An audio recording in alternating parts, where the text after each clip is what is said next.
The open heath gave way to a series of farm buildings, and then the first outlying houses of Halbe, at some distance from the town itself. The capo's panther was already moving between the farm units, and ahead of him I could make out one of the king tigers which had spearheaded the breakout, its profile stark against the flames. All around, shells were detonating, knocking huge pieces out of the farmsteads and rocking us with their blast. In the swirling light, we almost collided with a Panzer IV, which was immobile beside a barn. Peering through the periscopes, it was difficult to make out what was happening around us, with so much smoke and dust. I put my head up out of the cupola to try to see the way ahead. The roar of explosions and flames surged over me. The Panzer IV in front of us had shed its tracks, which were looped around it in ragged pieces. The Panzer crew were clambering out on the hull, gesturing to me to accept them on board. As I shouted to them to climb on, though, figures emerged from trenches around us. Figures of men in Red Army padded jackets, and they began to swarm over the Panzer IV. In moments, the Panzer crew were shot down one man who jumped clear being stabbed through the neck with a bayonet by one of these Ivan Panzer hunters. My hull gunner and main gunner both fired their MGs and shot the men on the Panzer to pieces, both the Soviets and the dead bodies of the Panzer crew. The adversaries lay jumbled on top of each other in the light of the flames, their blood mingling on the armour plate. As soon as this danger was overcome, red Panzers burst in among us. These were not the ordinary T-34s, I saw immediately, as one of these monsters appeared through the smoke and began to traverse its squat, oblong turret onto us. These were Joseph Stalin types, the equal of a king tiger, with a slow but fatal main gun, more powerful even than an 88 mm. I gave the bearing of one of them to my gunner. "JS," my gunner muttered in my headphones, and I felt the turret twitch as he traversed our 75 mm onto the Russian. I dropped back inside of the turret, where, peering out through the periscopes, I could barely see the Stalin, about 100 meters distant, shrouded in the smoke. That massive red Panzer would normally stand back and pick its enemies off at distances of 2 kilometers or more, but in the dark and smoke, it needed to come to close quarters to be able to see its prey. Its colossal main gun was gradually turning onto us, but our traverse was quicker, and our driver aided it by using the track differential to swivel our hull so that our gun came into alignment more rapidly. While the Ivan turret was still turning, we fired. The round deflected off its armour and disappeared into the smoke. Beside me, my 75 mm loader worked like a grim dervish on the breech, while the gun fumes filled the turret. We fired again. I blinkered, wiped my eyes and stared at the JS. "That round," I said. "Is it?" "Yes," the gunner muttered, squinting through his gun sight. "It's stuck in the armour." Our 75 mm projectile was sticking out of the JS turret armour, still smoking, like the horn on a devil. "Reverse!" We slammed backward, crashing through the wall of a barn as the JS fired on us. Its round flashed in front of us and flew off across the open heath towards the Spree forest. We were at point-blank range with this Stalin Panzer, blinded by smoke, in a zone that we had no knowledge of. The only thing we knew for certain was that we had to get through the town of Halbe, and this Stalin was barring our path. The capo's panther was nowhere to be seen, and where were our king tigers? How would we break past these huge Ivan machines into the town and out to the west? Every thought, every breath was punctuated by the detonation of mortar rounds exploding between us and the Stalins. If we could not break past them, the Kessel exit would be sealed again, and its 100,000 inhabitants would meet a savage destiny. The Russian JS Panzer was notoriously slow to reload its huge gun, having, we believed, a two-part shell system in which the projectile and propellant were loaded separately, as on a battleship. In the time it took, my loader replenished our breech again, and I ordered my gunner to fire on the Stalin, which had shot at us, but to hit him in the running gear, not the hull or turret. It was a difficult shot, in the drifting smoke, with only the front of the Stalin's track visible as a target. We fired once, and the round deflected off the edge of the glacis by the track. We were reloaded and primed in seconds, and our second shot blew the right front track clean off the Stalin's drive wheel, making the machine rock on its axis. Before its crew could react, I ordered our driver to charge the Stalin and to veer around so that we were at its rear, where the armour plate was thinner over the engine. With mortar rounds bursting around us, we crashed out of the barn and over to the Stalin's right, then slowed and rotated around so that our gun was pointing at the Red Panzer's back plate. I saw the Stalin try to heave itself around on one track, but this was slow and our gunner was faster on his final traverse. Our precious armour-piercing shell smashed into the Stalin's thin back armour. The light from the overhead flares was so clear that I could see our round pierce the metal in a spray of dislodged fragments. The round deflected off something inside there and came shooting up vertically out of the engine grills, followed by a plume of sparks. The grills flew apart, and a flash of flame lit up the whole Stalin, turning to oily smoke which coiled in tentacles around the vehicle as it shuddered and tried to move. We began to reverse from it, conserving our ammunition, but that Stalin crew was not done with us. As we turned to drive past the wrecked machine, I saw its hatches open and men climb out, calmly and orderly. 5 men, some armed with machine pistols. Our hull gunner fired and knocked 2 of them down, but the armed men dodged towards us, getting so close to our flank that I lost sight of them beside the Panther. We began to accelerate away, but immediately crashed through the smoke into an earth mound which blocked our backward progress. Our cursing reached a crescendo of obscenity as our dish wheels slid while we tried to reverse over the mound, our hull up in the air and our tracks throwing out earth as our weight took us back down. As we landed with a crash, I heard the screech of our engine cut out and die. Our Panther had stalled, and we were stationary. None of us needed to curse our driver. He knew exactly what to do.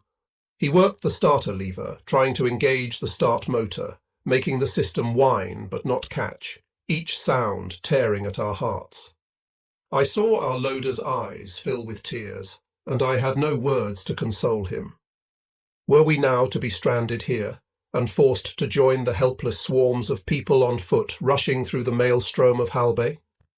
"Please," our gunner said. "Come on, please. It won't catch," our driver muttered. "It won't. I heard noises on the rear deck of the Panther.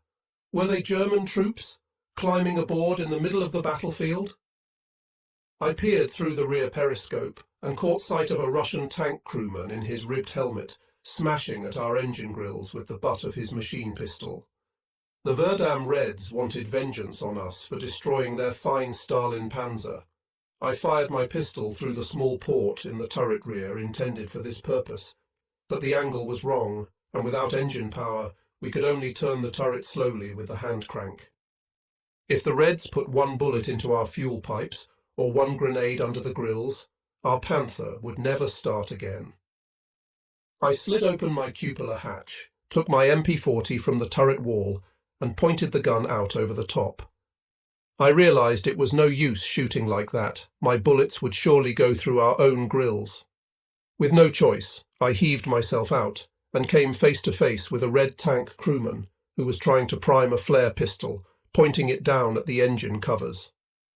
I shot him, and he tumbled off the deck, but his comrade was on top of me.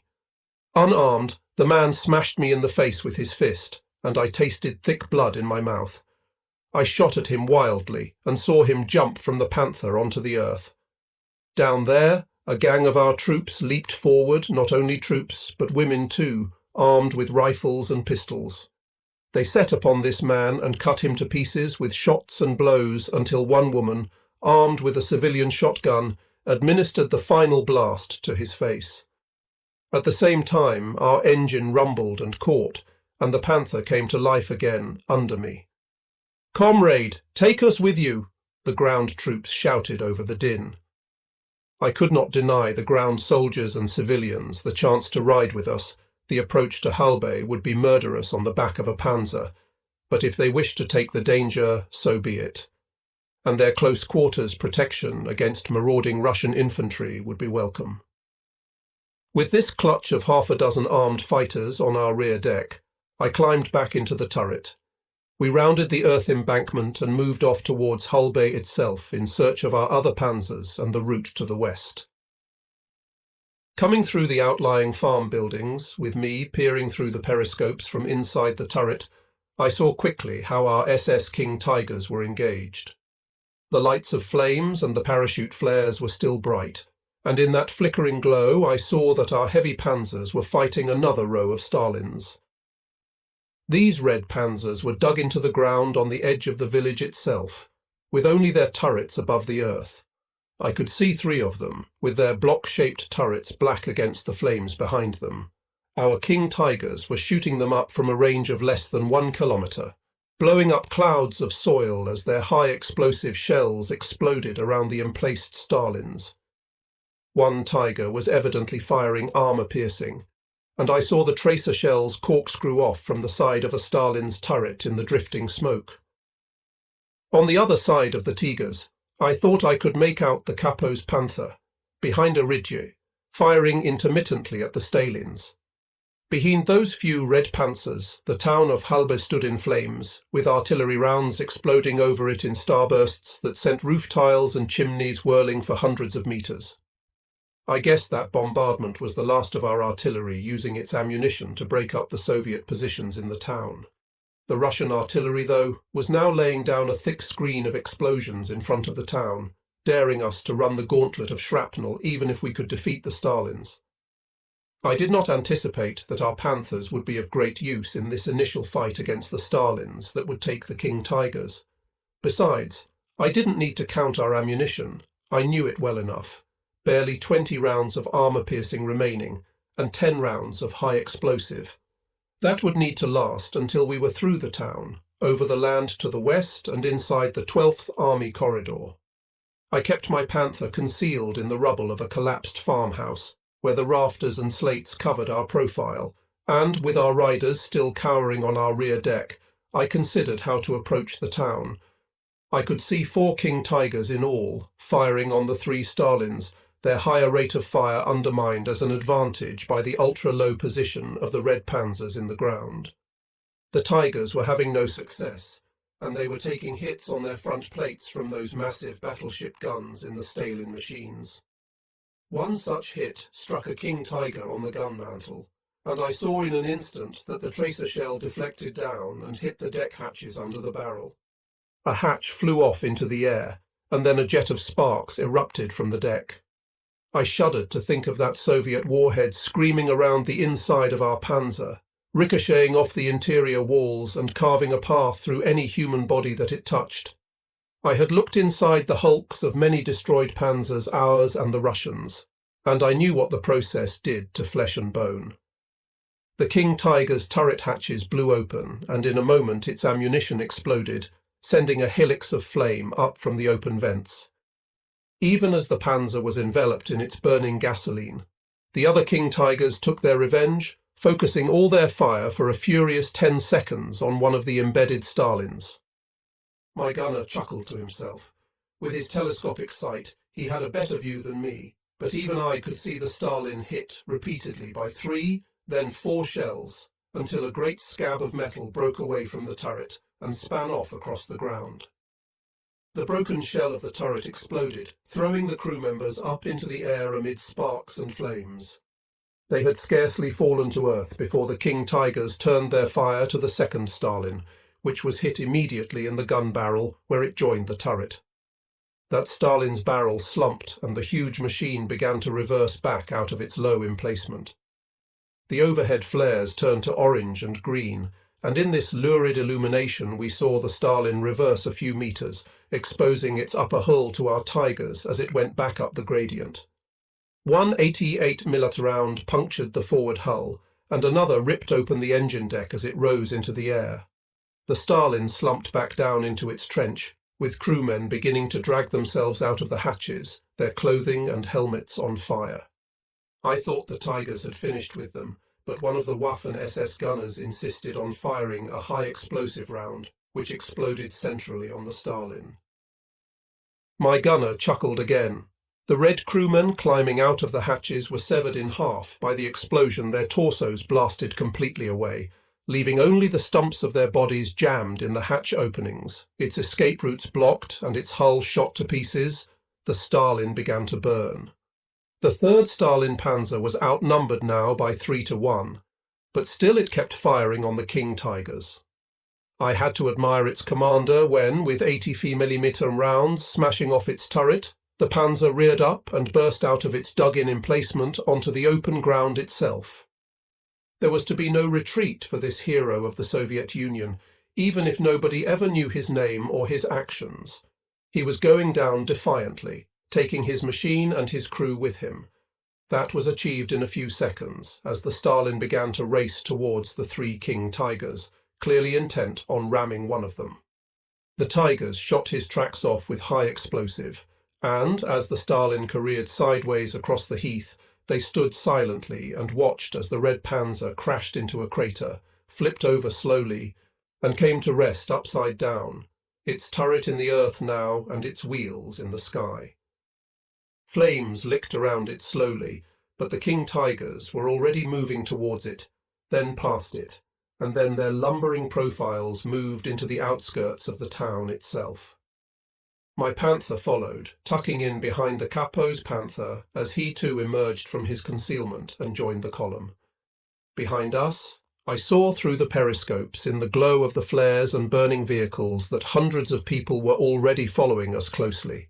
Troops, Wehrmacht, SS and civilians, in cars, trucks on foot and on Hanomags, as our breakout column slowly pushed ahead into the chaos of Halbe town. The battle at Halbe was once like 1,000 small towns dotted across Germany. Timbered houses, merchants' halls, a market square, a church, a simple railroad station. Its buildings had been the homes of well-to-do farmers and dealers, neat and square. On this late April night, it was illuminated by parachute flares, and by the flammes erupting from its tilled roofs and timber window shutters. I went up out of the cupola to see better and to guide my driver. The first thing that I saw, in the gardens of the houses on the outskirts, were the bodies of dead civilians strewn about everywhere, 20 or 30 people of all ages, who seemed to have been caught by shell fire. We passed these pale bodies, and followed the other panzers between the houses into the main street of the town. As we halted there, I took in the scene. Our King Tigers were positioned along the main street, their turrets level with the upper windows of the old buildings. The Capo's Panther was in front of me. From behind us, German troops and civilians were starting to stream through the gaps in the houses and emerge into this main street, huddling close to the panzers. Some troops, those who retained combat discipline and were armed, moved slowly along the building frontages, checking for signs of Red infantry. These men exchanged fire with Russians in the first houses, shooting through the windows and throwing in grenades to clear them out. Each shot and explosion made the civilians huddle closer to the panzers, and not only the civilians, many German troops were unarmed and simply following us as non-combatants, with no interest in sharing the fighting.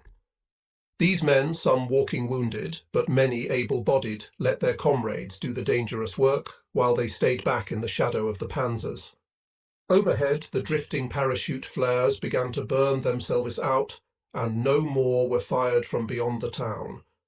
This meant that the Reds knew we had captured the place, and they wanted to give us no advantage of light. The fighting in the houses took place in a renewed darkness, lit by flames and gun flashes, with men scrambling among the wreckage of the house fronts and doorways. I saw the German infantry drag the remaining Reds out by their collars and belts, throwing them onto the cobblestones and surrounding them. To save ammunition, they killed the prisoners with their rifle butts, boots, and with entrenching spades, clubbing and stabbing them to death. The civilians peered around the panzers to witness this killing. Old men, women, and children too. By the time this was done, this end of the street was littered with mangled red corpses, visible in the fires of the burning buildings. With the street secured, it was the stage to move on and through the town to the west. Looking behind us, I could make out a great river of people on foot, horses, carts, and unarmoured vehicles, bulging up in this bottleneck of the main street. As the King Tigers moved ahead, screened by the combatant infantry, our two Panthers moved off slowly after them, and the mass of people to our rear followed too. At first, they stayed behind our Panther, but then in a few meters, many of them ran past us, weaving between the bodies along the street, stumbling from one Panzer to the next, until the whole street was packed with thousands of people on foot, all rushing towards the other side of the town. When this surge of people was at its height, and the street was a dense moving river of human heads, swirling forwards between the panzers like islands in a flood. At this point, the Red artillery opened fire on the town. Of course, the Reds had their observers hidden nearby, communicating the situation to their commanders, and they had plotted them coordinates of the main street carefully in advance. Even so, the bombardment that they unleashed on the street was merciless and devastating in its accuracy. The first shell exploded behind us, throwing a large number of people into the air and sending broken cobblestones whirling along the narrow transit like missiles. The shells burst in a calculated line going forward, from the rear of the column towards the front. The explosions ripped the tightly packed crowd apart, sending some bodies crashing against the house fronts and others through the shattered windows of the storefronts. I caught sight of a soldier and a civilian woman, blasted off their feet and blown into a shop, where they lay among the burning goods while the building caught fire around them. My driver shouted a question to me. "Shall I advance at speed, Herr Feldwebel, to reach the other end of the street?" I tried to see in front of us. The King Tigers were accelerating, and as they picked up speed to get away from the explosions, they struck and crushed many people on foot around them. Some bodies were thrown sideways, while others were dragged under the huge metal treads, or simply disappeared beneath the King Tiger's massive hull. At the same time, the artillery increased even more in intensity, with rounds bursting in the street and against the buildings every few seconds, both explosive rounds and incendiary rockets. At this point, the road in front of my Panther exploded in a spray of white fire, a light so intense that it hurt my eyes to look at it even through the periscopes. I recognized this as a magnesium or phosphorus shell, and I felt the heat surge over our Panzer as the fire grew. The burning chemical expanded in the air, creating huge spirals that grew to a height of several meters against the frontage of the house beside the street. The building began to burn as the white substance dripped like a molten waterfall down its surface. There were civilians in the building, and I saw some of them try to jump out through windows away from the fire, but the blazing chemical kept expanding and caught the people as they leapt. They fell, completely on fire, into the street, and the entire house began to collapse on top of them where they lay. In front of us was an armoured car, an 8-wheeled command vehicle, and this car reversed suddenly, away from the flames, hitting our front plate with a substantial impact. I heard the car rev and its wheels scream as they span on the cobbles, but my radio man called up to me that the vehicle's rear fender was jammed under our front plate. There was a flash from the car itself, and flames began to spread up its angular surface. Its crew began to jump from the upper hatches. It seemed that the armoured car's fuel tank was split and leaking, and the gasoline was pouring onto the street under our Panzer. Shells were bursting around us too, and the front of the burning building was collapsing into the street. I told my driver to take us forward, regardless of what was in front of us. We crushed the rear of the armoured car and bulldozed it aside. The Panther reared up into the air as we lurched over the rubble of the collapsed house, through the phosphorus flames and into the street beyond. Here, in the light of the flames, I could see some of our Volkssturm infantry, fighting with more Red soldiers who were firing from behind a wrecked T-34. We bulldozed the Red Panzer, pushing it aside and crushing some of the Russian infantry who were behind it. I saw that the survivors were set upon by our Volkssturm men, who knocked them down with carbine butts and even Panzerfausts, which they wielded as clubs. As the Reds were subdued, hundreds of people began to surge forward again along the street, making for the far end. Behind us, the bombardment continued in its ferocious intensity. I ordered the driver not to accelerate, as I could not bear the thought of crushed women and children under my tracks, however great the danger from the bombardment. As it was, the crowds were surging and scrambling away from the central part of the street, fighting each other to get into the smashed house fronts, into the side alleyways, or even under the trees that lined the edges of the boulevard, to find any shelter from the explosions. Those that made it to the edges cowered there, squeezed against each other and transfixed in confusion, while those still in the middle of the street charged madly towards the far end, where they knew the route to the west lay. Slowly, the space in front of us was cleared of people. As the street emptied, we were able to pick up speed, and we travelled at about 20 kilometres per hour for a short distance, aiming for the western end, which was framed between two high houses. I was still up out of the turret, with masonry and shrapnel whipping around me, and a few of our complement of riders was still crouched on our engine deck, clinging frantically to the grills and equipment hooks. I thought that we were going to be successful and reach the western end, but without warning, one of the King Tigers appeared in front of us, actually reversing backwards between the final houses into the main street again, his exhausts flaring. He came to a halt, traversing his turret, and began firing with his barrel below horizontal at something in the space beyond the street, which we could not see around the corner of the houses. I had the feeling now that the Reds were playing with us, simply manoeuvring us around for their sport. They had allowed our column to enter and fill the narrow street, then started their bombardment just as our people were at their most exposed. Now they were blocking us off, sealing us into this death channel, with most of our heavy panzers already out somewhere beyond the edge of the town. Another artillery round exploded behind our Panther, and I heard screams from my rear deck as shrapnel cut into the people riding on our hull. Debris smashed off my cupola and hit me in the back, and I dropped down into the turret with stabs of pain shooting through my spine. I grabbed the 75mm gun breech for support, and the loader steadied me and unfastened my jacket to see the wound. Outside the Panther, metal was breaking in waves against our armour plate and making our machine rock like a boat. The pain in my back prevented me from thinking about the effect of the explosions on the people taking cover in the street. At times, as the loader probed my back injury, I could hear long screams from outside, in the brief intervals between the explosions and the King Tiger firing his gun. I think that I also heard people beating and pounding on our armour, trying to climb aboard or calling desperately for help. At one moment, the open hatch of the cupola was filled with the hysterical, screaming face of a woman, begging to come into the Panzer.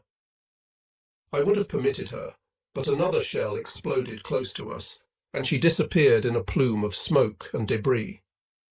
Halbe was being systematically destroyed, I realized, from one end to the other end, second by second.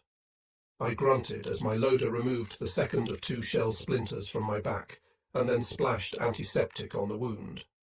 I shuddered in pain, but was still grateful that I was inside the Panther, and not outside in the raging maelstrom of the street.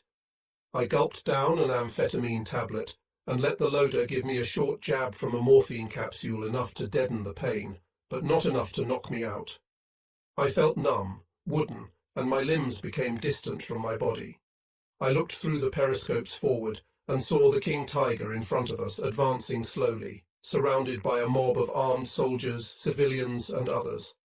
There was a Kubelwagen, jeep, beside the rear of the Panzer, and soldiers were fighting for space inside it, raining blows on each other.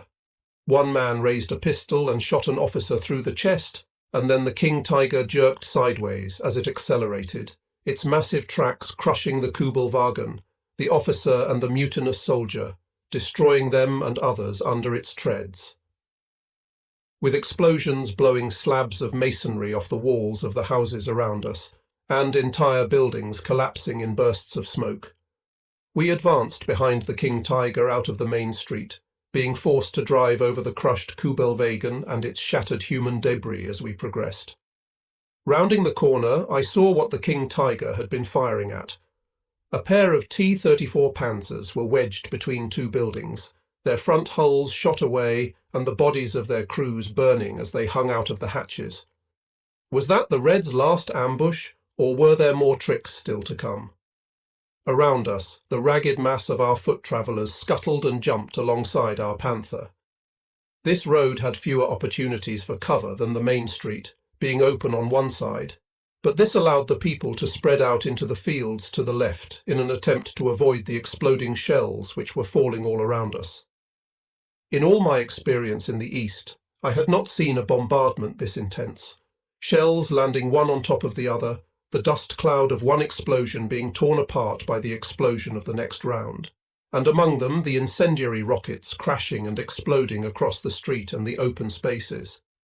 Perhaps it was the amphetamine cocktail, but I grew immune to the sight of these rockets bursting among the hundreds of people who swarmed beside us, sending dozens of them tumbling in grotesque somersaults with their bodies on fire, their burning limbs carving patterns on my retina as they flailed in the dim light.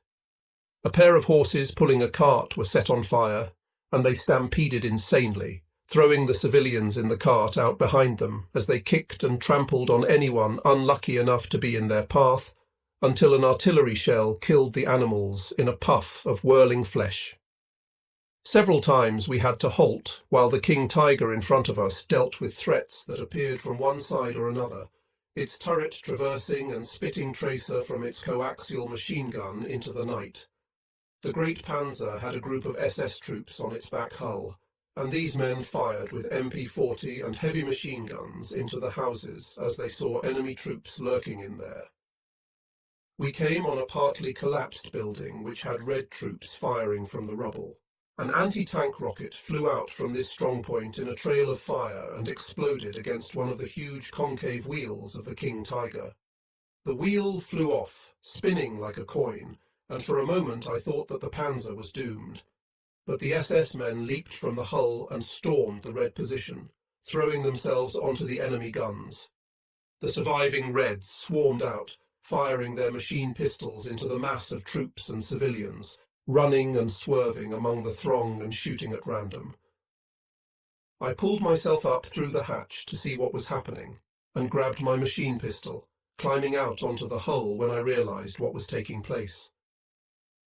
In the light of the burning buildings, I could see these 10 or 12 Red troops who knew they were about to die, but wanted to take as many Germans as possible with them, running madly through the ranks, shooting and yelling. Half of the Reds were felled in moments by shots or blows, and they disappeared under German boots as they were kicked and mauled to death. But others charged into a mass of civilians, shooting and cutting down women and children with sustained bursts of fire. One of these attackers was killed when an incendiary rocket landed near him, bounced into the air and decapitated him as he ran. His body ran on for several meters, still firing his gun, until it stumbled and fell. I jumped off the Panther, feeling no pain from my wounds, and shot down 2 of the other Reds as they ran berserk among the fleeing civilians. Some of our troops came to my aid, shooting at the Reds and bringing them down, but many others, even those who had guns, were rooted to the ground with exhaustion or fear, and simply watched us as we, the more determined fighters, took on the enemy. In seconds, we had shot down all these Ivans, and the civilians were searching their bodies for food and pistols, even as the corpses steamed in the flickering light. I clambered back onto the Panther, my body still numb, my mind clouded. We drove on down this exit street for 50 meters, then 100 meters, away from the most intense area of bombardment. The artillery barrage slackened here, with the Red guns still focusing on the central part of the town, where a dreadful massacre must surely be taking place. Looking back to the central area, I could make out a mass of people, not hundreds, but many thousands of them crawling out from the street exit, dragging themselves away from the fire zone. Behind them, the buildings of central Halbe were completely aflame, and shells were still bursting over the houses with a frantic rhythm. What was the fate of the thousands who were still trying to break through back there, through the rockets and shell bursts in between the collapsed houses? As if in answer to my question, a truck appeared in the exit from the main street, an open vehicle with a cab and a flat body. The body was loaded with troops and civilians, their bodies streaming with smoke and sparks. The truck was on fire, with flames erupting from its engine, and it careered out of control into the crowd in the open space, running down many people who were then left where they fell. The truck rolled to a halt, and the flames around it grew and began to roar. I saw that none of the people on its body tried to move, dismount, or climb off. Either too badly hurt, too terrified, or too uncaring of their fate, they remained piled on the truck while it exploded into flames, and the fire consumed them rapidly. I looked ahead again, towards the darkness at the end of this road, a shadowy space not illuminated by flares, fires, or explosions. Beside us, the survivors on foot herded forward, following the panzers towards their hope of safety. We slowed to walking pace as I crouched on the turret top, communicating with my driver through the interphone, trying to make out what was ahead of us. I could not see the King Tigers, but I made out the exhausts of the Capo's Panther in the darkness, progressing slowly at an even pace. After several hundred meters, I noticed the people on the ground around us beginning to pick up speed, starting to run with their remaining energy towards the dark but silent area ahead. Motorcycles, trucks, and horses streamed past us, dim shapes in the gloom, these vehicles and carts swerving among the foot traffic, all of us racing for the way out of Halby. "It seems that we are through, sir," my gunner said in my earphones. "There is nothing beyond. It looks like the road going west." I grunted a response, partly in doubt, partly because the pain of my back wound was starting to lever into my senses. My back was cool and wet, and I touched it to find it slick with blood. Perhaps when we were finally through, when we were crossing the land beyond Halby, then I could find a medic and have the wounds dressed. "I really think we're through," my driver said from his position down in the front hull. "I can see a sign ahead. What does it say, sir?" I peered into the dark, my vision doubling as if I was drunk. There was a sign there, some kind of placard on a roadside tree, white with black letters, and as we approached, I saw that it was a hand-painted route marker. "All German traffic, progress right. The secure route is through the railroad station by order Reich Field Police." I told the driver to rotate right and to advance slowly towards the station. The mass of people around us swarmed together, reading the sign, shouting out in hopes of deliverance, believing they were almost out of the Kessel. After 100 meters, we passed a solitary German soldier in a clean, tidy uniform, a man who appeared well-fed and healthy. I was so accustomed to the sight of our ragged, patched-up infantry that I noted this immediately, even in the moonlight and in my drugged state. He directed us to the right, using a field police direction pointer, and he saluted professionally. I did not have time to note his insignia, and anyway, the light was getting too dim. Following his directions, we progressed right, and, in a few moments, I saw the iron footbridge of the railway station in front of us under the moon. More of these clean, professional German soldiers appeared beside the road, waving us forward and pointing to the station area. "We're through," my driver said. "See these field police fellows? They must have come up from the 12th Army zone. We'll be linking up soon, sir, won't we?" "If they're the 12th Army, they're too far forward," my gunner said. "They should be 30 kilometers to the west." I nodded at his comment, looking at another of the field police in his smartly pressed uniform as he waved us on to the station zone. I suddenly shouted to my driver to halt, and the Panther ground to a stop in a swirl of dust and earth. The foot traffic did not halt, but surged around us, a multitude of troops, civilians and wheeled transports following the police directions to the station. Even the troops clinging to our rear deck jumped off, now that we were halted, and joined the crowd surging forward along the road. I looked down at the field policeman, his eyes invisible under the rim of his helmet and his uniform devoid of insignia. "What unit are you with?" I called to him, over the noise of explosions from the town and the tramping of the foot soldiers charging past towards the station. "Field Police, Herr Feldwebel," the man saluted. I climbed down from the Panther slowly, with pain rippling through my spine, and stood in front of him.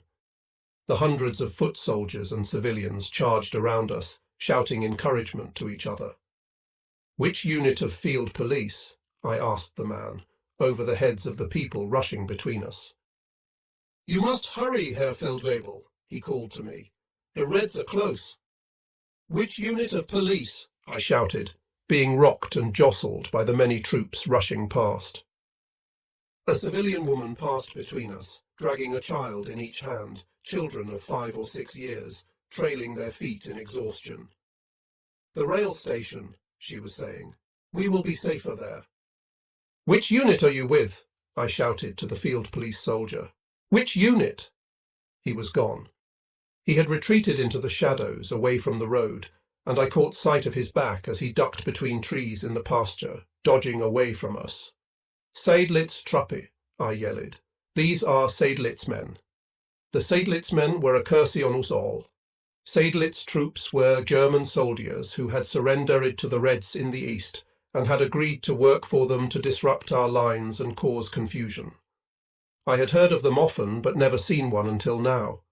They were notorious for exactly this, wearing German uniforms. They planted false signposts, directed traffic wrongly, and fouled up the plans of entire regiments. Hundreds of people began breaking and running past our panzer towards the station. I could see them converging in the moonlight on the access road, running, limping, dragging themselves towards what they thought was safety. "These are Seydlitz men," I shouted to the onrushing troops, trying to push them back. Several of them halted, and a knot of troops and civilians gathered around me, but the vast bulk of this tide of people surged on past us. I shouted to them to stop, to stay away from the station, to ignore the signs. Inside the station, the shooting began within seconds.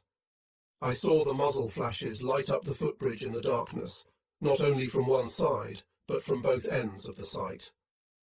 Screams tore the air among the rapid, unceasing machine gun shots, and the crowd surging to the station faltered, stumbled, and many fell. The people behind them, though, were confused and running blindly, not seeing where the shots were coming from, and they kept rushing on, trampling and stamping on those who were falling. Within seconds, in addition to the massacre taking place inside the station, the ground around our panzer was strewn with wounded and trampled foot soldiers, civilians and children, as the crowd broke and began to run wildly for any available cover. I leaped back onto the Panther and ordered the driver to advance on the station. That was hopeless, though the entrance area was thick with people, especially civilians with carts, huddling together and not knowing which way to turn. The shooting from the station reached a crescendo, and grenades began to explode in there, with the characteristic hollow crack of the Soviet bombs that spread such vicious splinters. The dim landscape was lit by these flashes and by the shouts and screams of the trapped victims from within the station precincts, and still by the fires and detonations of the bombardment in Halbe itself. A soldier came running out of the station, his face a mask of blood, his eyes wide and staring. "Make the people follow you," he shouted to me. "They will follow a panzer, Herr Feldwebel. Lead them away from the station, for God's sake." "But the people in the station, they are dead, all dead," he shouted. "Lead these others away, in the name of God." We drove the Panther slowly away from the station, across the open ground, scattering the milling crowds of leaderless, confused soldiers and frantic civilians. They formed up behind us, in the constant manner of stragglers, and stumbled after us as we moved away. I dreaded encountering landmines in this open space, or a return of the intense artillery bombardment, but we entered a heathland punctuated by bracken and scrub, in which, with only the moonlight and distant flames, it was difficult to make out any way ahead. A civilian man who knew the area climbed up beside me, and with his directions we crawled away from Halbe, picking up a narrow road that crossed the Halbe rail line at a barrier point. This crossing was strewn with abandoned trucks and equipment, and beyond it the road led west through overhanging trees, going into a forest. There were flashes here as artillery shells exploded in the fields on either side, but these were fired randomly and caused only limited casualties to the massed ranks behind us. It became too dark to navigate, or to steer, and the danger of shedding a track or grounding the panther and damaging its running gear was a constant anxiety. A shape loomed up in front of us, with two red glowing stacks, and we almost collided with the capo's panther, which was stationary at a curve in the forest track. We took the decision to halt and move on at first light. A few minutes later, at around 2 in the morning, our two panthers were concealed under trees off the road, and the horde of infantry and others who had followed us away from the station were finding places to lay themselves down on the pine needles between the tree trunks.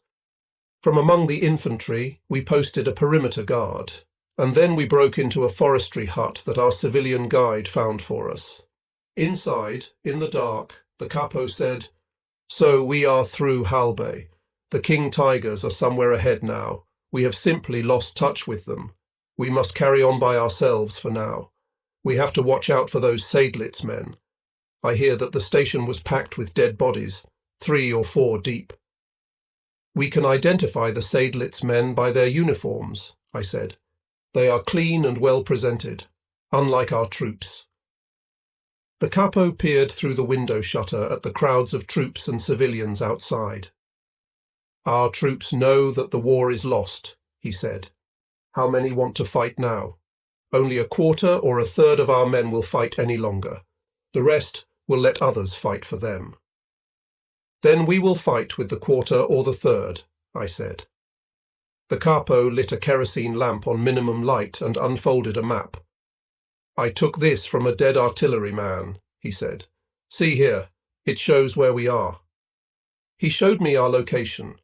We were in a triangular stretch of woodland, southwest of Halbe, which was bisected by the country railroad and by various forestry tracks. The map extended west to the Elbe itself, where the 12th Army were holding open the corridor that would lead us to the Americans. Between our patch of forest and the 12th Army were 2 remaining milestones to cross. First, the north-south autobahn that ran up and down this part of Germany, dead straight. We believed that the Russians had just charged up this autobahn in their advance on Berlin itself to the north. If so, most of their forces would be fighting in Berlin, leaving the rural hinterland thinly guarded. "That's the plan," the capo said.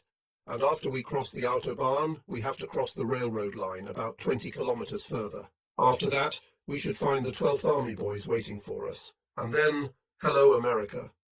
His finger moved across the map. The autobahn, the railroad, and then the river Elbe. I laughed in a grim way, but that only made the pain in my back sharper. In the past, I had slept easily enough in a panzer. The thin metal chair made a good perch, and you rested your head on the turret wall or on the gun breech, with your forehead on your linked fingers for a pillow. If you were in the panzer all night, a shell case was your toilet, and fresh air came from opening the hatch to empty it. In this way, 3 men could pass the night in the turret cage, and the other 2 crewmen on their seats in the hull. On that night in the woodland west of Halbe, though, I did not want to sleep. I took another mouthful of amphetamines, painkillers, and schnapps. The forest around my panther was not sleeping either. It was filled with voices, cries, the wailing of children, and the sound of equipment being readied for our next stage of the breakout. Searching for aspirin, I fumbled in my tunic pocket and found the photo of the young woman that the lady on the panther's deck had given me before she died. A grey light was coming through the cupola, and I climbed out to examine the photo more fully.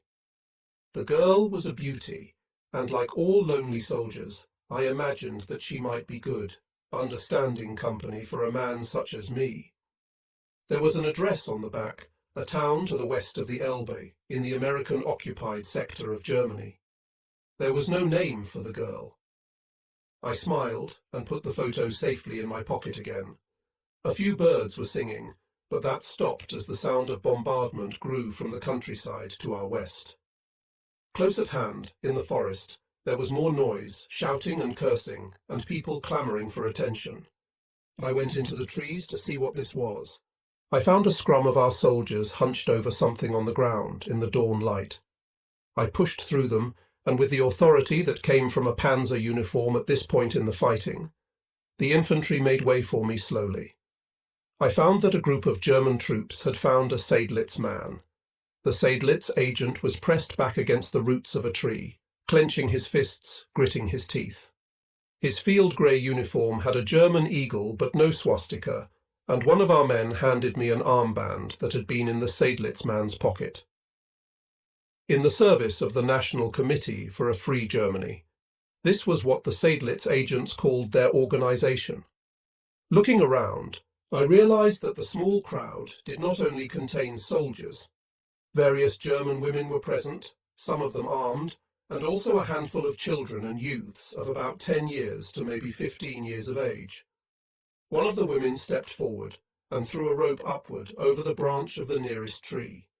An aircraft flew overhead, then another 2 planes, so low that their slipstream shook the tree canopy. I heard their cannon firing into the forest to the east, and then the slow thump of exploding vehicles from somewhere over there. With this background, the Seydlitz man was hanged on the tree, his throat emitting a dreadful rattle, while the circle of troops, youths and women, watched. His jerking, kicking heels were seized by a German boy of 10 or 12 years, who swung and pulled on them to break the Seydlitz man's neck and silence the hideous sounds that were coming from his mouth. "It is not decent," I heard the boy say to his mother, as the hanged man's feet swung around silently in a circle above us. "Such sounds are not decent in a German forest."